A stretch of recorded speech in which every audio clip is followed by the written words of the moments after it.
Hi friends, welcome back to our channel. இன்னைக்கு நம்ம பார்க்க போற அப்டேட் என்ன அப்படின்னா தமிழ்நாடு டாக்டர் அம்பேத்கர் லா யூனிவர்சிட்டியில இருந்து மே மந்த் செமஸ்டர் எக்ஸாமினேஷனுக்கான ரீவாலுவேஷன் ரிசல்ட் வந்து இன்னைக்கு ரிலீஸ் பண்ணியிருக்காங்க. இந்த ரிசல்ட் எப்படி நம்ம ஆன்லைன்ல செக் பண்றது அப்படிங்கறத பத்தி இந்த வீடியோல வந்து பார்க்க போறோம். வீடியோ வந்து ஸ்கிப் பண்ணாம ஃபுல்லா பாருங்க. சோ இதுக்கான லிங்க் கீழே டிஸ்கிரிப்ஷன்ல கொடுத்துறேன். அதை கிளிக் பண்ணி உள்ள வந்தீங்கன்னா இந்த இடத்துல ரெஜிஸ்ட்ரேஷன் நம்பரும் உங்களுடைய டேட் ஆஃப் பர்த்தும் வந்து கேட்டிருப்பாங்க. ரெஜிஸ்ட்ரேஷன் நம்பர் அப்படிங்கிற இடத்துல யூனிவர்சிட்டி உங்களுக்கு ப்ரொவைட் பண்ணக்கூடிய அந்த என்ரோல்மெண்ட் நம்பர் ரெஜிஸ்ட்ரேஷன் நம்பரை போட்டுருங்க.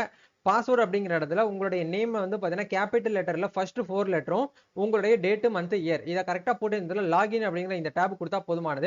உங்களுக்கு வந்து ரிசல்ட் அப்படிங்கிறது ஓப்பன் ஆகும். ஓகே, இப்போ ரிசல்ட் வந்து இந்த ஸ்டூடெண்ட்க்கு வந்து ஓப்பன் ஆயிடுச்சு. இப்போ இந்த இடத்துல வந்து ஸ்டேட்டஸ் அப்படிங்கிற இடத்துல பாருங்க. இப்போ நீங்க எத்தனை சப்ஜெக்ட்டுக்கு நீங்க வந்து ரீவாலுவேஷன் வந்து பண்ணிருக்கீங்களோ அத்தனை சப்ஜெக்ட்டுமே உங்களுக்கு என்ன பண்ணுவாங்கன்னா இந்த இடத்துல ஓப்பன் பண்ணி காமிச்சிருப்பாங்க. டோட்டலா வந்து 11 பேப்பர் நீங்க எக்ஸாம் வந்து எழுதிருப்பீங்க. பட் இதுக்கு வந்து பாத்தீங்கன்னா எவ்வளோ, அதாவது வந்து பாத்தீங்கன்னா நீங்க எத்தனை எக்ஸாமுக்கு மட்டும் நீங்க வந்து எத்தனை சப்ஜெக்ட்டுக்கு நீங்க ரீவாலுவேஷன் அமௌண்ட் வந்து பே பண்ணீங்களோ அந்த சப்ஜெக்ட் மட்டும் உங்களுக்கு என்ன பண்ணிருப்பாங்கன்னா ஸ்டேட்டஸ் வந்து காமிச்சிருப்பாங்க. இந்த இடத்துல சேஞ்ச் அப்படின்னா நீங்க வந்து பாஸ் பண்ணிட்டீங்கன்னு அர்த்தம். நோ சேஞ்சஸ் அப்படின்ட்டு ஒரு ஆப்ஷன் இருந்துச்சு அப்படின்னா நீங்க வந்து ரிசல்ட் அதாவது ரீவாலுவேஷன் பண்ணியுமே உங்களுக்கு வந்து என்ன பண்ணல அப்படின்னா வந்து சேஞ்சஸ் வந்து பண்ணி கொடுக்கல, நீங்க வந்து ஃபெயில் தான். நீங்க நெக்ஸ்ட் செமஸ்டர் வந்து எப்போ வருதோ அந்த செமஸ்டருக்கு வந்து இந்த ரெண்டு சப்ஜெக்டையுமே நீங்க என்ன பண்ணணும் அப்படின்னா படிச்சு எக்ஸாம் வந்து அட்டன் பண்ற மாதிரி இருக்கும் அப்படிங்கறத நீங்க வந்து தெரிஞ்சுக்கோங்க. ஏன்னா நிறைய பேர் வந்து எப்படி வந்து ரீவாலுவேஷன் வந்து எங்களுக்கு வந்து தெரியல ப்ரோ அப்படின்னு சொல்லிட்டு கேட்டிருந்தீங்க.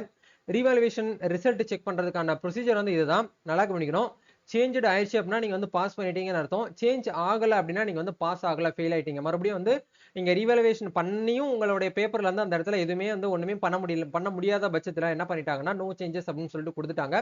சோ நீங்க பண்ண வேண்டிய விஷயம் என்ன அப்படின்னா நீ நெக்ஸ்ட் வரக்கூடிய நவம்பர் மந்த் வந்து எக்ஸாம் நடக்கும். அந்த எக்ஸாமுக்கு வந்து இந்த பேப்பரை சேர்த்து நீங்க ஒரு அஞ்சு சப்ஜெக்ட் எழுதுவீங்க. 6 7 இது ரெண்டு சப்ஜெக்ட் சேர்த்து நீங்க என்ன பண்ணணும் அப்படின்னா எக்ஸாம் வந்து எழுதணும் அப்படிங்கறத நீங்க வந்து தெரிஞ்சுக்கணும்.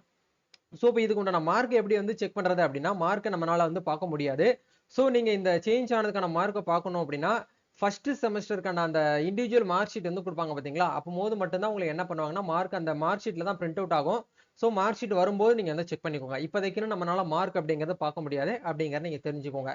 பாஸ் பண்ணா போதும் அப்படின்னு நினைக்கக்கூடியவங்க இந்த வீடியோ கீழே வந்து கமெண்ட் பண்ணுங்க. நம்ம நெக்ஸ்ட் ஒரு அப்டேட்ல மீட் பண்ணுவோம். Thank you, all the best.